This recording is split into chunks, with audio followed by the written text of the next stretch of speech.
नमस्कार विद्यार्थी मित्रांनो, आयुर्वेद अकॅडमी या आपल्या आवडत्या यूट्यूब चॅनलमध्ये सर्वांचे स्वागत आहे. बघा विद्यार्थी मित्रांनो, आजच्या व्हिडिओमध्ये आपण मुंबई उच्च न्यायालय भरती या ठिकाणी शिपाई आणि हमाल या पदाचा या ठिकाणी संपूर्ण पेपर घेतलेला आहे. विद्यार्थी मित्रांनो, बघा असेच प्रश्न परीक्षेमध्ये विचारले जातात, त्यामुळे हा व्हिडिओ सर्वांनी प्रामाणिकपणे शेवटपर्यंत पाहायचा आहे. व्हिडिओ आवडल्यास व्हिडिओला एक लाईक करायचा आहे आणि चॅनलवर नवीन असल्यास चॅनलला सबस्क्राईब करायचं आहे, कारण तुम्हाला अशी महत्त्वपूर्ण व्हिडिओज नक्कीच बघावयास मिळतील.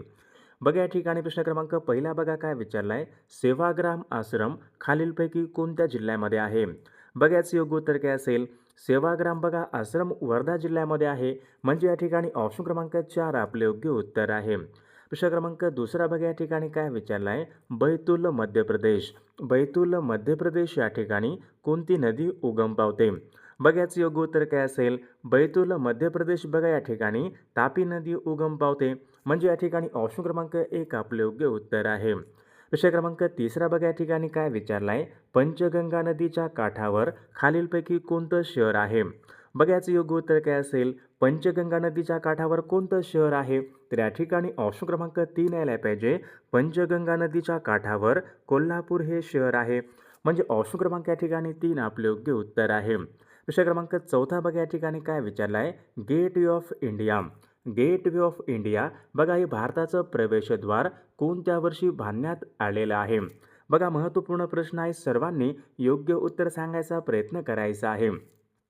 बघा याचं योग्य उत्तर काय असेल? गेट वे ऑफ इंडिया हे भारताचं प्रवेशद्वार सन 1911 या वर्षी बांधण्यात आलेलं आहे, म्हणजे ऑप्शन क्रमांक या ठिकाणी 2 आपले योग्य उत्तर आहे. प्रश्न क्रमांक 5 बघा या ठिकाणी काय विचारला आहे. वर्धा आणि वैनगंगा. वर्धा आणि वैनगंगा या 2 नद्या खालीलपैकी कोणत्या प्रादेशिक विभागामधून वाहतात?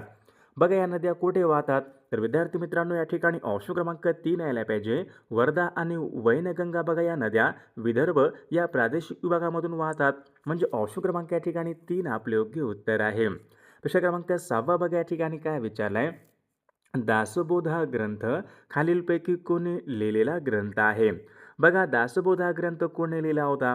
तर या ठिकाणी ऑप्शन क्रमांक 2 यायला पाहिजे. दासबोध हा ग्रंथ संत रामदास महाराजांनी लिहिलेला ग्रंथ आहे, म्हणजे या ठिकाणी ऑप्शन क्रमांक 2 आपले योग्य उत्तर आहे. प्रश्न क्रमांक 7 आर्थिक आणीबाणी. आर्थिक आणीबाणी यांच्या संबंधीचं कलम खालीलपैकी कोणतं कलम आहे? बघा याचं योग्य उत्तर काय असेल?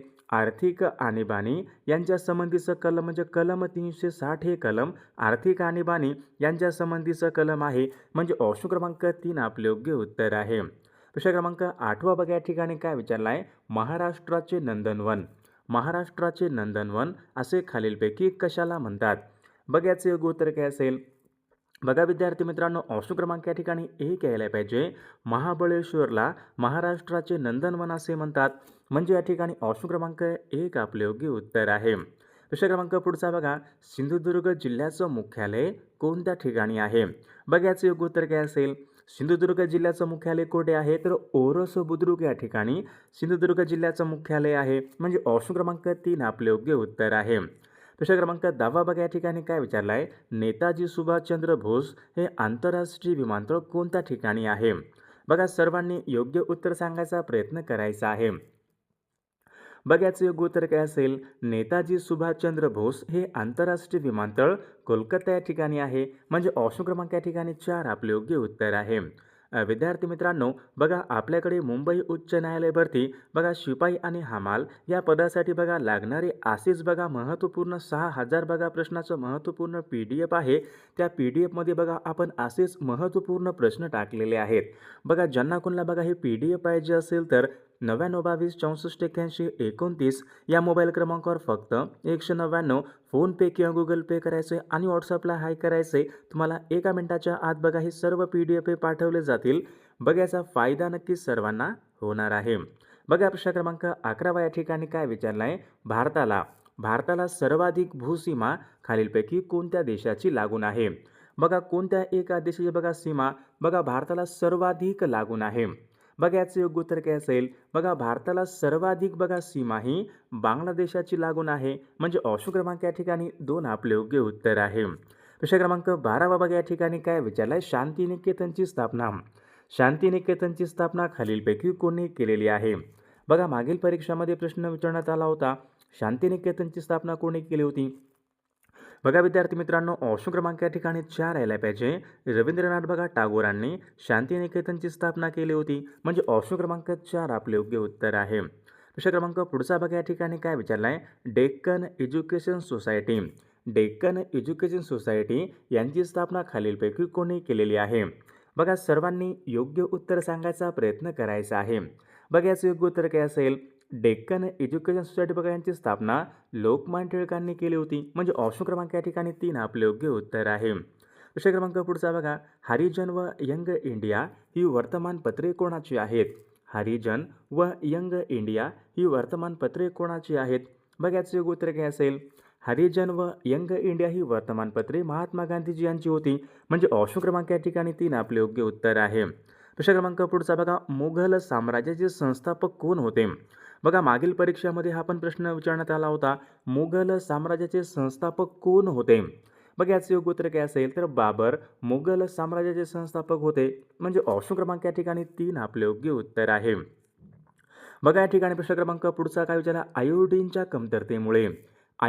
कमतरतेमुळे कोणता रोग होतो?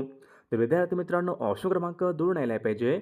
आयोडीनच्या कमतरतेमुळे ग्वायटर हा रोग होतो. म्हणजे ऑप्शन क्रमांक या ठिकाणी 2 आपले योग्य उत्तर आहे. प्रश्न क्रमांक दुसरा, शून्याचा शोध खालीलपैकी कोणी लावला होता?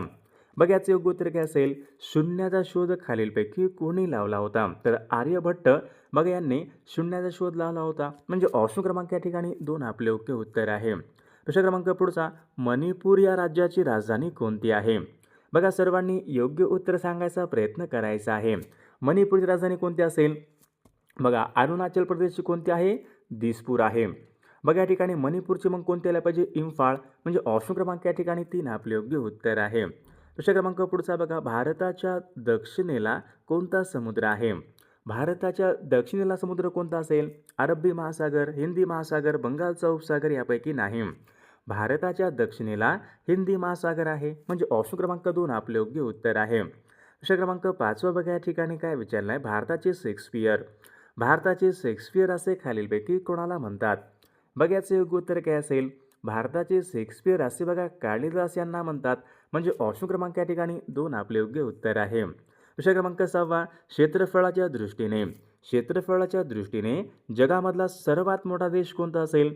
बघा जगामधला सर्वात मोठा देश क्षेत्रफळाच्या दृष्टीने, तर रशिया बघा हा देश क्षेत्रफळाच्या दृष्टीने सर्वात मोठा देश आहे. म्हणजे ऑप्शन क्रमांक 1 आपले योग्य उत्तर आहे. प्रश्न क्रमांक पुढचा बघा या ठिकाणी काय विचारला आहे, खालीलपैकी कोणत्या घटकामुळे झाडाची पाने हिरवी असतात? पाणी, हरितद्रव्य, क्लोरोफिल, ऑक्सिजन. बघा विद्यार्थी मित्रांनो, क्लोरोफिल या घटकामुळे झाडाची पाने हिरवी असतात.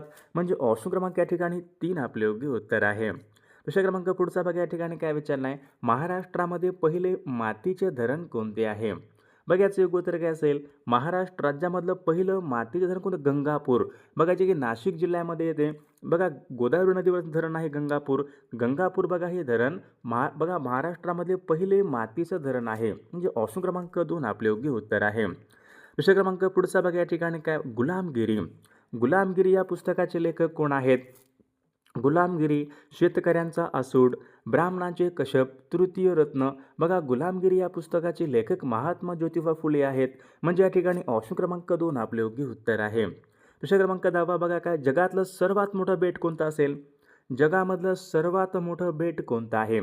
बघा ग्रीनलँड हे जगामधलं सर्वात मोठं बेट आहे. म्हणजे ऑप्शन क्रमांक 3 आपले योग्य उत्तर आहे. प्रश्न क्रमांक पुढचा, गुलाबी शहर, भारतामध्ये गुलाबी शहर कोणत्या शहराला म्हणतात? बघा विद्यार्थी मित्रांनो, जयपूर या शहराला बघा भारतामध्ये गुलाबी शहर असे म्हणतात. म्हणजे या ठिकाणी ऑप्शन क्रमांक या ठिकाणी 2 आपले योग्य उत्तर आहे. प्रश्न क्रमांक 12, पोलिओची लस खालीलपैकी कोणी शोधून काढलेली आहे? पोलिओची लस खालीलपैकी कोणी शोधून काढली होती? कोणी काढली होती? तर विद्यार्थी मित्रांनो, ऑप्शन क्रमांक या ठिकाणी 3 यायला पाहिजे. साल्क जोनास या शास्त्रज्ञाने पोलिओची लस शोधून काढली होती. ऑप्शन क्रमांक 3 आपले योग्य उत्तर आहे. प्रश्न क्रमांक पुढचा, भारतीय साहित्य क्षेत्रामधला सर्वोच्च पुरस्कार कोणता असेल? बघा सर्वोच्च नागरी पुरस्कार कोणता आहे? भारतामधला सर्वोच्च नागरी पुरस्कार भारतरत्न आहे. या ठिकाणी काय विचारलं आहे, भारतामधला सर्वोच्च साहित्य क्षेत्रामधला सर्वोच्च पुरस्कार कोणता असेल, ज्ञानपीठ. म्हणजे ऑप्शन क्रमांक 3 आपले योग्य उत्तर आहे. बघा या ठिकाणी प्रश्न क्रमांक पुढचा बघा, मीनाक्षी मंदिर. मीनाक्षी मंदिर कोणत्या राज्यामध्ये आहे? बघा मीनाक्षी मंदिर बघा तामिळनाडू राज्यामध्ये आहे. म्हणजे ऑप्शन क्रमांक या ठिकाणी 3 आपले योग्य उत्तर आहे. बघा या ठिकाणी प्रश्न क्रमांक 15 बघा काय, आंध्र प्रदेश या राज्यामध्ये बोलली जाणारी भाषा कोणती आहे? बघा आंध्र प्रदेश या राज्यामध्ये कोणती भाषा बोलतात? तर विद्यार्थी मित्रांनो बघा आंध्र प्रदेश या राज्यामध्ये तेलुगू भाषा बघा प्रामुख्याने बोलली जाते. म्हणजे ऑप्शन क्रमांक 2 आपले योग्य उत्तर आहे. कन्नड भाषा कुठे बोलतात? कन्नड भाषा कर्नाटक राज्यामध्ये. तामिळ भाषा तामिळनाडूमध्ये. बघा प्रश्न क्रमांक पुढचा या ठिकाणी काय विचारला आहे, जगामधली सर्वात लांब नदी कोणती आहे? जगातील सर्वात लांब नदी कोणती असेल? बघा नाईल ही नदी जगातील सर्वात लांब नदी आहे. म्हणजे ऑप्शन क्रमांक 2 आपले योग्य उत्तर आहे. प्रश्न क्रमांक 17 या ठिकाणी पंचमढी. बघा पंचमढी हे थंड हवेचं ठिकाण खालीलपैकी कोणत्या राज्यामध्ये आहे? बघा याचे योग्य उत्तर काय असेल, पंचमढी. बघा महत्त्वपूर्ण प्रश्न आहे, मागील परीक्षामध्ये विचारला गेलेला प्रश्न आहे. पंचमढी हे थंड हवेचं ठिकाण मध्य प्रदेश या राज्यामध्ये आहे. म्हणजे ऑप्शन क्रमांक 2 आपले योग्य उत्तर आहे. प्रश्न क्रमांक पुढचा बघा, थर्मामीटरमध्ये. थर्मामीटरमध्ये कोणता धातू असतो? सर्वांनी सांगायचं आहे, थर्मामीटरमध्ये कोणता धातू असतो? थर्मामीटर काय करतात? तापमान मोजण्यासाठी, शरीराचे तापमान मोजण्यासाठी आपण काय वापरतो? थर्मामीटर. तर थर्मामीटरमध्ये कोणता धातू असतो? कोणता असतो? थर्मामीटरमध्ये प्रामुख्याने पारा असतो. ऑप्शन क्रमांक 3 आपले योग्य उत्तर आहे. प्रश्न क्रमांक पुढचा, महात्मा गांधी यांचे जन्मस्थळ खालीलपैकी कोणतं आहे? महात्मा गांधी यांचं जन्मस्थळ कोणतं असेल? पोरबंदर. पोरबंदर गुजरात राज्यामध्ये आहे. ऑप्शन क्रमांक या ठिकाणी 1 आपले योग्य उत्तर आहे. प्रश्न क्रमांक पुढचा, खालीलपैकी बघा कोणत्या देशाला सरोवरांचा देश असे म्हणतात? बघा सरोवरांचा देश असे खालीलपैकी कोणत्या देशाला म्हणतात? तर विद्यार्थी मित्रांनो ऑप्शन क्रमांक या ठिकाणी 3 यायला पाहिजे, फिनलँड. फिनलँड बघा या देशाला सरोवरांचा देश असे म्हणतात. म्हणजे ऑप्शन क्रमांक 3 आपले योग्य उत्तर आहे. प्रश्न क्रमांक 21 बघा या ठिकाणी काय, कार्निवल. बघा कार्निवल हा सण कोणत्या राज्यामध्ये साजरा केला जातो? केरळ, गुजरात, गोवा, तामिळनाडू. तर विद्यार्थी मित्रांनो या प्रश्नाचं उत्तर बघा सर्वांनी कॉमेंट करून सांगायचं आहे. सर्व व्हिडिओला एक लाईक करायचं आहे आणि चॅनलला सबस्क्राईब करायचं आहे, कारण तुम्हाला अशी महत्त्वपूर्ण व्हिडिओज नक्कीच बघावयास मिळतील. विद्यार्थी मित्रांनो बघा आपल्याकडे मुंबई उच्च न्यायालय भरती शिपाई आणि बघा लिपिक या पदासाठी बघा महत्त्वपूर्ण असेच 6000 बघा प्रश्नाचे महत्त्वपूर्ण PDF आहे. त्यामध्ये बघा आपण सर्व विषयांचे महत्त्वपूर्ण प्रश्न टाकलेले आहेत. बघा ज्यांना कोणाला बघा हे PDF पाहिजे असेल तर 9922 64 81 29 या मोबाईल क्रमांकावर फक्त 199 फोनपे किंवा गुगल पे करायचे आणि व्हॉट्सअपला हाय करायचे. तुम्हाला 1 मिनिटाच्या आत बघा हे सर्व PDF पाठवले जातील. बघा याचा फायदा नक्कीच सर्वांना होणार आहे.